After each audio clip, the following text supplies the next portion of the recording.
तलाठी हत्येच्या निषेधार्थ पैठण तहसील येथे एक दिवस काम बंद करून निषेध। आमचे तालुका प्रतिनिधी कलीम पठाण यांनी घेतलेला हा खास ग्राउंड रिपोर्ट। आडगाव रंजेबुवा तालुका वसमत जिल्हा हिंगोली येथे घडलेली घटना।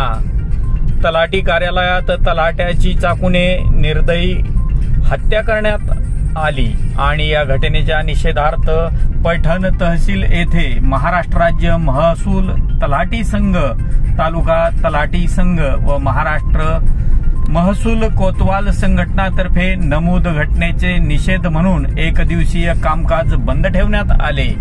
सदर घटना ही फार निंदनीय आहे व अनेक तांत्रिक अडचणीमुळे कामे प्रलंबित राहतात व तांत्रिक व इतर अडचणीमुळे काम प्रलंबित राहिले म्हणून एखाद्याची निर्दयीपणे हत्या करणे हा कुठला निर्णय व ही अशी कुठली पद्धत आहे। एखाद्याचा संसार उद्ध्वस्त करणे सदर आरोपीवर प्रशासनाने कठोर कारवाई करावी या मागणीसाठी पैठण तहसीलदार यांना निवेदन देण्यात आले।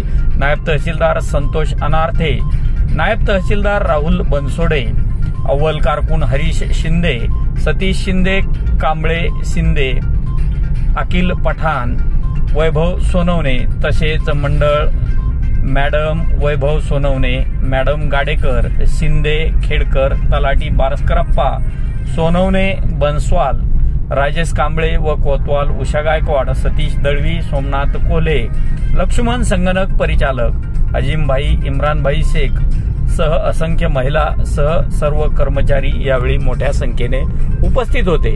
आपण पाहत आहात न्यूज लोकमंचसाठी वृत्तनिवेदक विजय शिवगजेसह स्थानिक प्रतिनिधी कलीम पठाण।